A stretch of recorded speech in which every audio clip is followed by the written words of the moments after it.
Assalamualaikum warahmatullahi wabarakatuh, and a very good evening to our beloved lecturer, which is Professor Dr.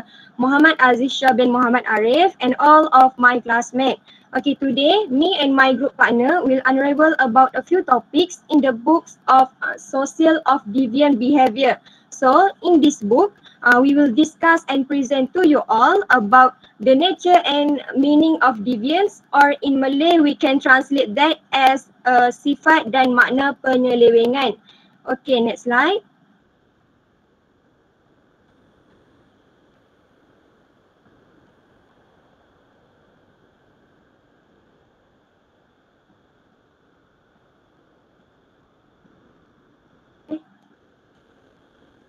Okay, before that, let me introduce ourselves first. Alright, my name is Intan Shatira binti Abu Bakar. As a first presenter, my metric number D2021109851, and introducing to you all my beautiful group members, Siti Nur Izzati binti Maheran, as a second presenter with her metric number D2021109861.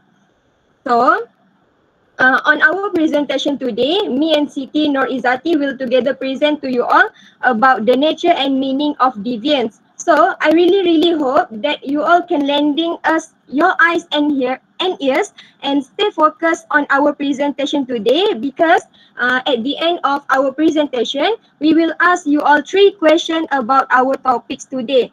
And the best part is, if you all can answer our question today, you will get reward lah from us. Menarik kan? Hadiah dia tak seberapa, tapi tu sebagai tanda perhargaan lah daripada kami kerana awak berani menjawab soalan kuis hari ni. And for Ellen, if you cannot understand and catch our presentation today, maybe because of our language or our speaking delivery and so on, feel free to ask me and my group partner Siti Nur Izzati about our topic today after this class, okay? Thank you. Welcome, Ellen. Okay, now let's focus to our presentation first. Okay, next. Okay, what is deviance, atau apa yang dimaksudkan dengan penyelewengan ni? Okey, penyelewengan dia merupakan perilaku yang tidak sesuai dengan aturan atau norma yang berlaku dalam masyarakat, sehingga setiap perilaku individu yang dianggap menyeleweng atau menyimpang tersebut dia seringkali dinyatakan sebagai pelanggaran dari aturan, nilai dan juga norma dalam masyarakat. Maknanya dekat sini, we as a human yang hidup dalam kehidupan bermasyarakat ni pasti akan terikat dengan peraturan ataupun norma yang bertujuan untuk apa? Untuk membatasi tingkah laku ataupun tindakan manusia. Jadi, agak-agak kenapa aturan ni dibuat? Okey, aturan ni dia dibuat untuk memastikanlah setiap perbuatan ataupun tingkah laku individu tu tetap sesuai dengan apa yang dianggap baik dan sesuai dalam lingkungan masyarakat. Tapi, the sad part is, walaupun peraturan dah dibuat, still ada manusia yang bersikap menyimpang ataupun menyeleweng dari peraturan-peraturan yang telah ditetapkan tu. Jadi perilaku menyimpang inilah yang disebut sebagai penyelewengan sosial, di mana setiap tindakan manusia tu tak sesuai dengan nilai dan norma yang ada di dalam masyarakat. Contoh yang saya boleh bagi dekat sini macam gangsterism, bergaduh, ponten sekolah, dia mengandung luar nikah, membuang sampah merata-rata dan sebagainya. Okey. Deviance takes many forms, but agreement remains elusive about which specific behaviours and conditions constitute deviance. Maknanya penyelewengan berlaku dalam pelbagai bentuk, tapi persetujuan atau kata sepakat masih sukar dicapai tentang tingkah laku sebenar ataupun keadaan tertentu yang membentuk penyelewengan ni. Sebab apa? Misalnya sebagai satu contoh, kalau dulu berpegangan tangan time bercinta atau time couple tu kan dah dianggap sebagai penyelewengan dah. Tapi sekarang perbuatan berpegangan tangan secara bukan mahram tu dianggap sebagai perkara biasa dalam masyarakat kita hari ni. Benda tu macam dah normal, di mana ada sesetengah masyarakat kita hari ni menganggap kalau orang tak couple tu dia sebagai hina, sebagai yang terlalu suci, pelik dan sebagainya kan. Sebaliknya orang yang tak bercinta ni sebab orang yang Okeylah. Contoh yang saya berikan tu dah membuktikanlah apa yang dipandang sebagai sebuah kejahatan pada masa kini, dia belum tentu akan tetap dianggap sebagai kejahatan pada masa mendatang. Sebab generasi yang akan datang inilah yang akan mendefinisikan penyelewengan sesuai dengan perkembangan masyarakat kita. Okay. This ambiguity becomes especially evident when some people praise the same behavior that others condemn. Maknanya kat sini makna sebenar penyelewengan ni dia menjadi semakin kabur dan tak jelas, terutamanya apabila sesetengah orang dia memuji tingkah laku yang sama yang dikutuk oleh orang lain. Contoh macam homoseksual dan juga pengguguran janin. Maknanya kalau masyarakat barat, mereka anggap homoseksual ataupun mudah kata gay dan lesbian tu sebagai perkara normal atau suatu kebanggaan lah. Sebaliknya kalau di negara kita, Malaysia, Majlis Agama Islam kita mengharamkan perbuatan gay dan lesbian dalam kalangan masyarakat kita. Okay, next slide.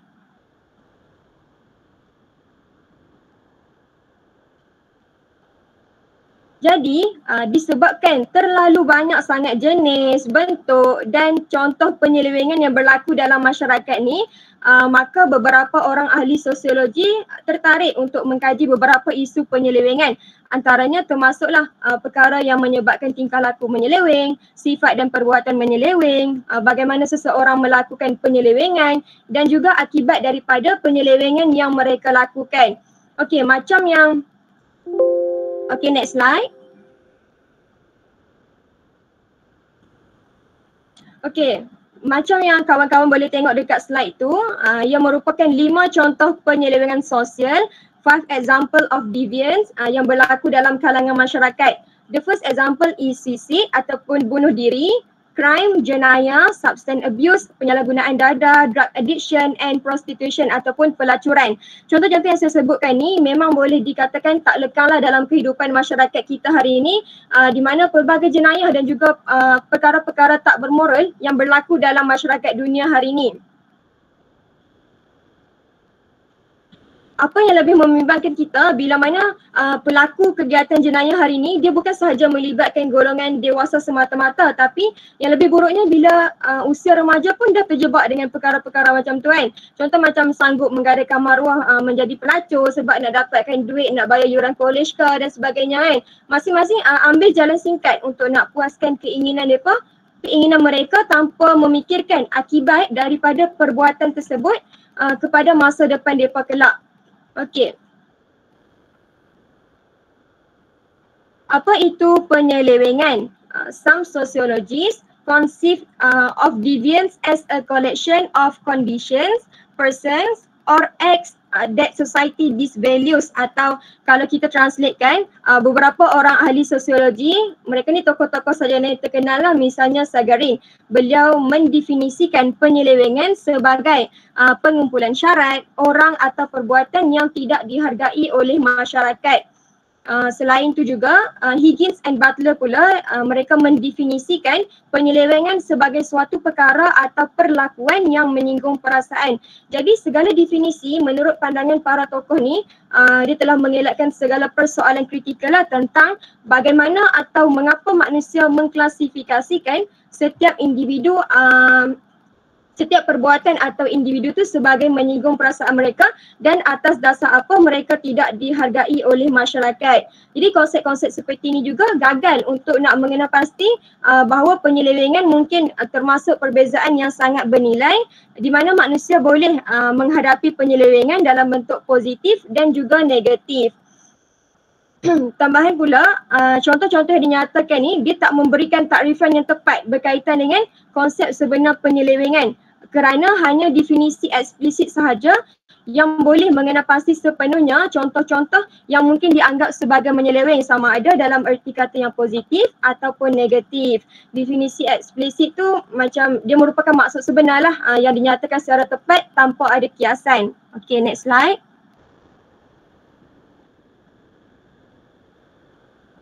Alright, definisi penyelewengan dapat dilihat dari 4 sudut iaitu reaktivis, normatif, alternatif atau statistik dan mutlak. Okay, next slide. Okay, kita tengok isi dahuraian berkaitan dengan penyelewengan dari keempat-empat sudut ni. first, definisi penyelewengan dari sudut reaktivis. Menurut Baker 1973, beliau berpendapat bahawa tidak ada entiti universal atau tidak berubah yang mentakrifkan penyelewengan untuk semua masa dan di semua tempat. Sebaliknya, kumpulan sosial yang mewujudkan penyelewengan dengan membuat peraturan tersebut dianggap sebagai menyeleweng. Okey, definisi yang diungkapkan oleh Baker ni dia berbeza pula dengan pandangan Higgins and McKinnon, di mana kedua-dua tokoh ni dia menyatakan bahawa penyelewengan adalah di mata orang yang melihat dan bukan dalam sebarang tindakan tertentu di pihak atau orang yang boleh dilabelkan sebagai menyeleweng. Okey, next slide.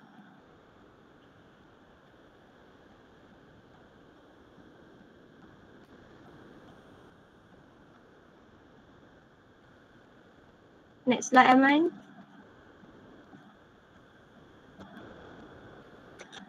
Okay, seterusnya, a normative definition pula describes deviance as a violation of a norm. Maksudnya definisi penyelewengan dari sudut normatif ni dia menyatakan bahawa penyelewengan merupakan sesuatu perkara yang melanggar norma.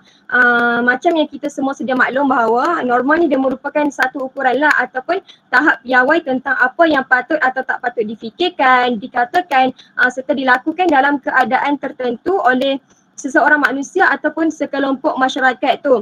Jadi pelanggaran norma sering mendapat reaksi ataupun hukuman daripada khalayak sosial mereka. Maksud dia dekat sini, sekiranya seseorang individu melanggar norma dan melakukan perkara-perkara yang bercanggah dengan peraturan yang ditetapkan dalam komuniti masyarakat tu, maka mereka akan dikenakan hukuman lah dan dinilai atau dengan arti kata lain dijudge oleh masyarakat tu.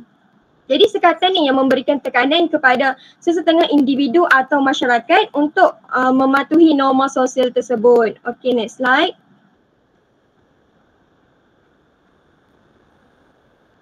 Okay, in this book, we adopt a normative definition of deviance, which is deviance constitutes departures from norms that draw social disapproval, such that the variations elicited are likely to elicit if detected negative sanctions.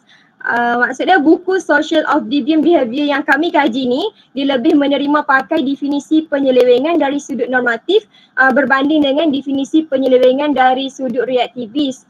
Kenapa? Kerana kalau kita lihat tarifan penyelewengan dari sudut normatif, ia merupakan penyimpangan atau penyelewengan daripada norma yang menimbulkan penolakan sosial sehingga variasi tersebut berkemungkinan akan menimbulkan sekatan yang negatif sekiranya dikesan. Okay, next slide.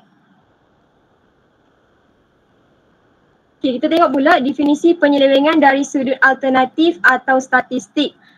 One of the most common definitions often heard in everyday conversations identifies deviance as a variation or departure from an average. Maksudnya, salah satu takrifan yang paling biasa kita dengar berkaitan dengan konsep penyelewengan ni ialah penyelewengan sebagai variasi ataupun penyimpangan daripada purata. Dan definisi statistik ni dia menekankan tingkah laku yang berbeza daripada pengalaman biasa.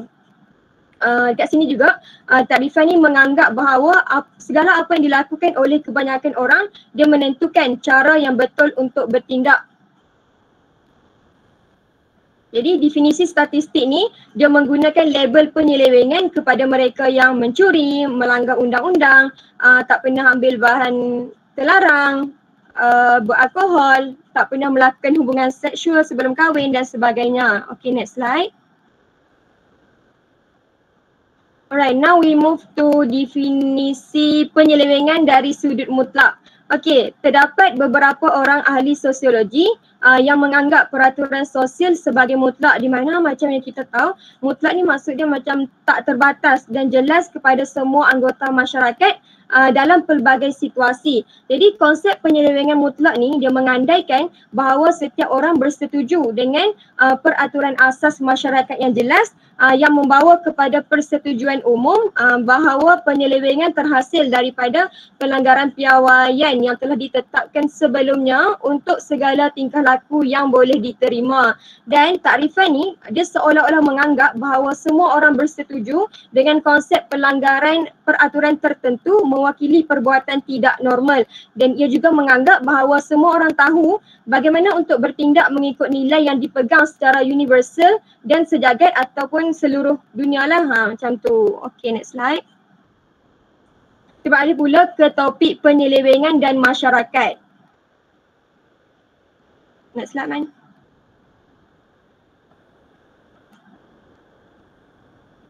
Okay, pada peringkat yang paling mudah, penyelewengan dia merujuk kepada sesuatu yang berbeza daripada sesuatu yang lain.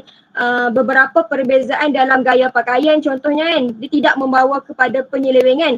Tapi seseorang tu dia mungkin dianggap sebagai menyeleweng hanya kerana perbezaan dia kelihatan buruk. Contoh macam dia mengenakan warna pakaian dan juga pakaian yang tidak sesuai dalam sesuatu majlis. Contoh seorang wanita ni dia pakai baju renang menghadiri majlis pengebumian, macam tak sesuai lah kan pakaian dia tu. Berbeza pula dengan certain people ni, which is dia takkan pakai pakaian yang ada gabungan warna merah dan oranye ataupun hitam dan biru dalam pakaian yang sama. Faham tak? Sebab mungkin mereka anggap gabungan warna yang tak sesuai ni dia menyimpang dalam konteks fashion. Tapi ada pula sesetengah orang yang mereka rasa gabungan warna ni tak menjadi satu isu pun. Misalnya golongan remaja hari ni kan, kita dapat lihat mereka berfashion hip hop, punk rock dan sebagainya, dan mereka anggap gabungan warna ni sebagai sesuatu yang unik dan menarik. Jadi perbezaan tanggapan inilah yang menunjukkan bahawa penyelewengan adalah merupakan tanggapan relatif di mana ia bergantung kepada beberapa definisi ataupun tanggapan khalayak tentang sesuatu yang dianggap sebagai penyelewengan tu. Okay, next slide.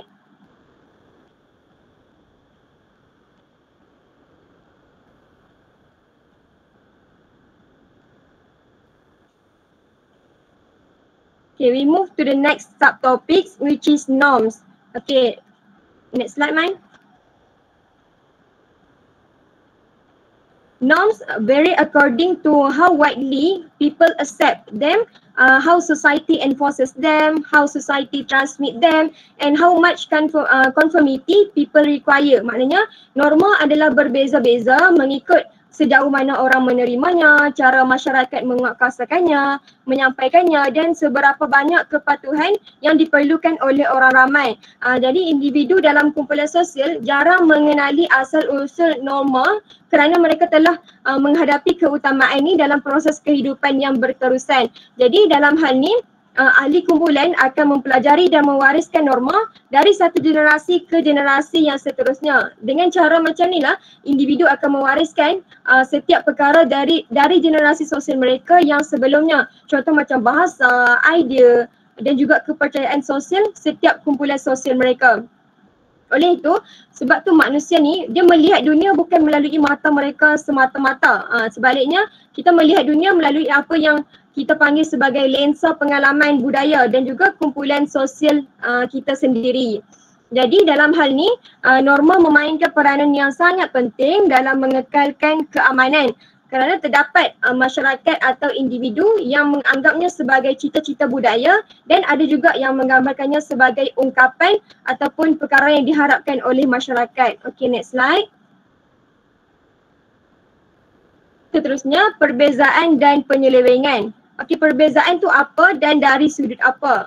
Macam yang kita tahu, setiap individu ni dia ada perbezaan dan kita berbeza antara satu sama lain, tak kira dari aspek jantina, umur, cara mereka, bangsa, pencapaian pendidikan, status pekerjaan dan banyak lagi perbezaan yang dapat kita lihat dalam diri setiap makhluk di muka bumi ni. Itulah istilah sosiologi yang merujuk kepada variasi perbezaan tu. Jadi apa kaitan antara perbezaan dan penyelewengan ni? Okey, pada peringkat paling umum, penyelewengan juga merujuk kepada perbezaan disebabkan tiada seorang pun kumpulan manusia atau individu yang boleh berkongsi ciri yang sama, maka penyelewengan boleh berlaku dalam setiap masyarakat sehingga beberapa perbezaan akan lebih dihargai berbanding yang lain. Okay, next slide.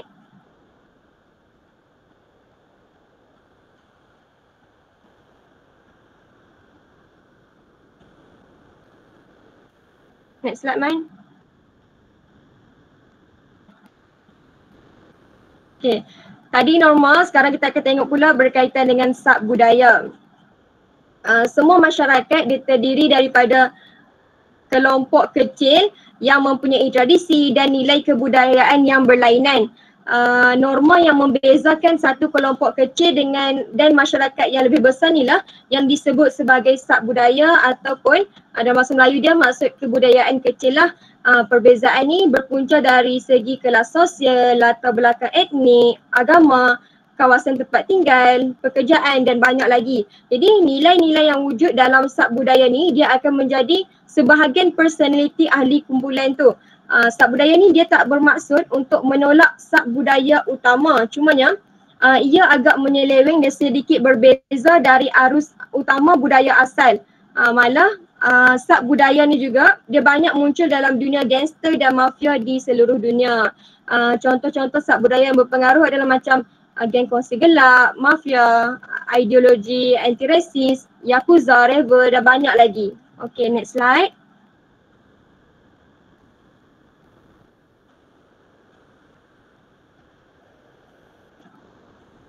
Okay, norma dia muncul membentuk kumpulan yang berbeza dan mungkin juga norma yang berbeza. Jadi masyarakat ataupun orang ramai menghadapi situasi dan jagaan yang berbeza-beza untuk bertingkah laku bergantung kepada kumpulan sosial dekat mana mereka berada. Jadi perbuatan dianggap sebagai menyeleweng dalam sesuatu kumpulan sosial mungkin merupakan tingkah laku yang boleh diterima dengan sempurna oleh kumpulan yang lain. So ahli sosiologi dia sering merujuk perbezaan tersebut sebagai sub budaya. Sub budaya dia mungkin memiliki kepercayaan, norma dan nilai mereka sendiri, tapi kebiasaannya mereka dapat wujud dalam budaya teras di mana kepercayaan politik dan struktur sosial mereka mungkin tidak begitu jelas dan bertentangan daripada budaya yang lain. Kepercayaan atau gaya hidup mereka mungkin berbeza tetapi mereka tidak bertentangan dengan masyarakat. Dan sub budaya ni dia menunjukkan perkaitan yang jelas kepada pelbagai bentuk penyelewengan dan bab-bab atau topik yang berikutnya akan menghuraikan dan menjelaskan dengan lebih lanjutlah berkaitan dengan pengaruh dan konteks sub budaya yang mempengaruhi penggunaan dadah, homoseksualiti, kenakalan remaja, jenayah dan sebagainya. So that's all for my part of presentation today. I pass to Siti Nurhalizati to continue our presentation today. Thank you. Hello, dengar tak? Okay, Assalamualaikum and hi. Saya akan sambung topik seterusnya lah, relativity penyelewengan. Okay, penyelewengan ni dia merujuk kepada norma tidak mengenal pasti apa-apa tingkah laku tertentu. Penyelewengan tidak dipandang jenis tingkah laku yang unik, tetapi sebaliknya tingkah laku biasa yang berlaku untuk menyinggung perasaan sesetengah kumpulan. Okay, penyelewengan ni dia tak dipandang tinggi pun, dia tak dipandang tinggi ataupun unik. Contoh macam dia buat satu benda yang bermasalah, masalah sosial, lepas tu bagi dia benda tu unik lah kan, orang tak buat tapi dia buat ni semua, kiranya tapi benda tu tak dipandang unik pun, malah benda tu dipandang orang akan pandang rendah dekat dia. Ya. Okay, next. Okay, so who normal and who deviant? Next. You might think that calling Pacific and vegans and runaway slave deviant is rude, but in sociology, deviant isn't an insult. Deviant simply means being non-normative. So while this does include some things that we might think of as bad or harmful like crime, it also includes things we might just think of as outside the mainstream. Deviant is anything that deviates from what people generally accept as normal. Okay, kiranya macam deviant ni, penyelewengan ni kan orang pandang benda tu macam orang pandang benda tu hina ni semua kan. Tapi dalam sosiologi, penyelewengan ni dia bukan satu penghinaan. Penyelewengan ni dia bermaksud macam tidak normatif, tidak dalam budaya, macam kita benda tu bukan satu kebiasaan bagi masyarakat kita yang buat tu semua. Okay, lepas tu penyelewengan ni dia bukan apa-apa penyelewengan daripada apa yang diterima umum seperti perkara biasa. Macam itulah. Contohnya macam warna rambut ni semua. Macam dalam masyarakat kita, warna rambut, contoh warna rambut warna merah kan.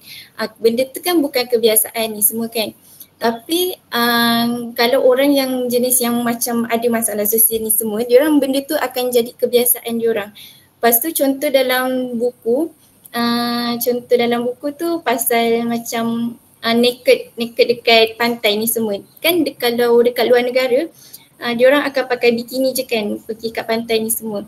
Sebab benda tu dia punya norma, diorang punya budaya ni semua, diorang punya kebiasaan. Tapi kalau kita buat dekat Malaysia ni, benda tu bukan norma kita, bukan budaya kita. So orang akan pandang rendah lah dekat kita kalau kita buat macam tu. Okey. Terciptanya penyelewengan. Okey. Penyelewengan ni tercipta dengan keadaan yang dicipta secara sosial. Menurut Ben Yahuda 1990, masyarakat mentarifkan tindakan sebagai menyeleweng melalui proses politik yang menggunakan kuasa dalam beberapa konteks simbolik dan moral. Okey. Lepas tu apabila dalam kumpulan ni diorang contoh macam diorang punya tingkah laku tu diancam, contoh macam diorang dipandang rendah ni semua, diorang akan manipulate, diorang akan mempengaruhi orang persekitaran diorang supaya menjadikan apa yang diorang buat tu perkara biasa. Kiranya contoh macam yang pasal naked ni semua kan. Lepas tu contoh ada seorang buat ada sekumpulan lah buat yang naked dekat pantai. Lepas tu orang pandang rendah kat dia, tapi dia akan mempengaruhi orang lain untuk buat tingkah laku tu. So macam buat tingkah laku tu jadi kebiasaan dekat masyarakat kita. Macam tu. Okay, next.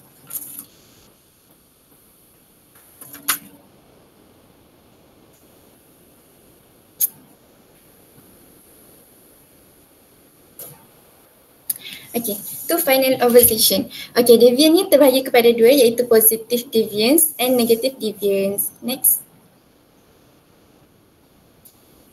Positive deviance ni, positive deviant behavior may comprise behavior that organization do not authorize but help the organization reach its financial and economical goals, such as innovative behavior, non-compliant with defiance directive, criticizing incompetent supervisors. Okay, next.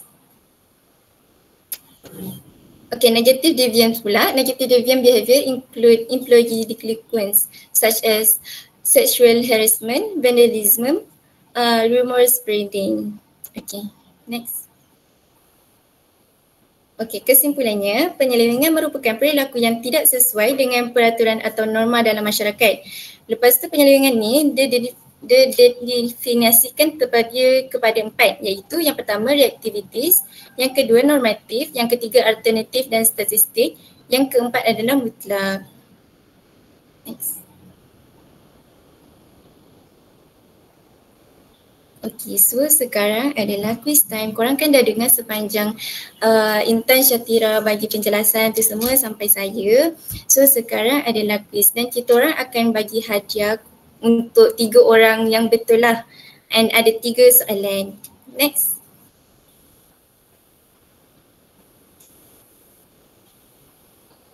Okay, soalan yang pertama adalah apakah yang dimaksudkan dengan penyelewengan? Ada siapa yang nak volunteer? Volunteer. Kalau tak volunteer kita pick random. Korang jawab betul, korang dapat hadiah tu.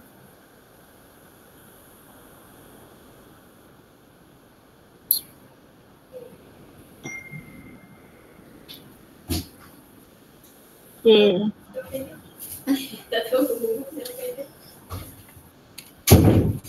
Ada siapa yang jawab? Bahasa Inggeris boleh? Boleh. Okay. Deviant is a collection of condition, person or act that society disvalue, find offensive or condemn. This definition avoid the critical question of how classify act or individual as offense to them and on what base they disvalue for to recognize the possible that deviance can encounter positive as well as negative deviance. Okey, betul. Pandai IQ. Tapi kalau kita ringkaskan dia, bahasa Melayu dia, penyelewengan ni maksud dia perilaku yang tidak sesuai dengan aturan atau norma yang berlaku dalam masyarakat. Pandai IQ nanti untuk hadiah dekat Zati dengan Intan. Okay, next question.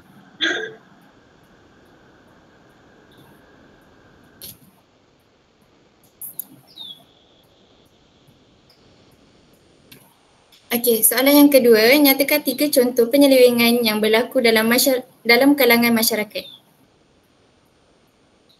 Ada yang nak volunteer? Boleh tak? Boleh. Wanda. 3 je kan? 3 je. Hadiah lumayan tak? Lumayan, Gurau je. 3 kan? Merokok, minum arak, and then lagi satu substance abuse, macam ambil dadah semua tu. Okey, betul. Nanti Waida minta hadiah dekat Izzati ataupun Intan, okey? Dia raya lebih ya, thank you. Terima kasih. Okey, soalan ketiga seterusnya. Aiman jawab. Okey, soalan ketiga, bagaimanakah penyelewengan tercipta? Saya. Ya?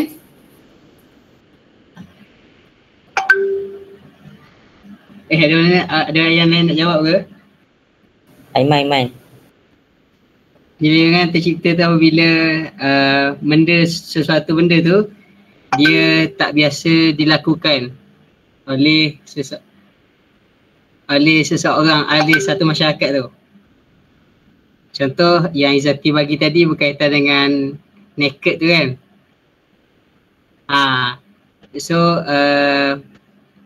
Maksudnya penyelewengan tu masyarakat tu tak buat benda tu. Tapi tiba-tiba kita yang mencipta penyelewengan tu. Betul tak? Asal je salah. Okey, betul. Okey, terima kasih. Terima kasih. Nanti boleh tutup hadiah Nakil, Aiman dan Waida. Okey, next. Okey, sekian itu sahaja daripada kami. Ada apa-apa soalan?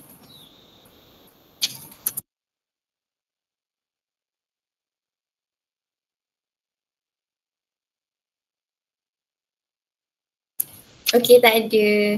Okey, terima kasih daripada saya dengan Intan Syatira. Lepas tu kita orang terima kasih lah. Lepas tu apa yang baik semuanya daripada Allah, apa yang kurangnya semua daripada kami. Okey, terima kasih sebab mendengar. Sama-sama Izzati.